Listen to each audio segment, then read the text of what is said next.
सांगा ना, कोण आहात तुम्ही? कोण आहे मी?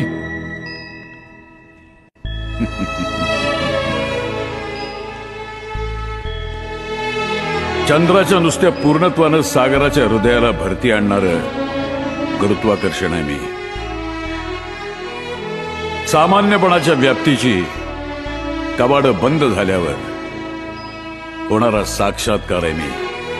विज्ञानाच्या तुझ्या अंधकारात आशेचा एक किरण घेऊन येणार अध्यात्म आहे मी. तुझं विज्ञान हे जग कसं निर्माण झाले सांगत असेल, तर माझं अध्यात्म हे विश्व का निर्माण झालं हे सांगतं. भिवू नका, मी तुमच्या पाठीशी आहे. सेवा करा, सेवेकरी व्हा. माणूस जपा, माणूस शिका.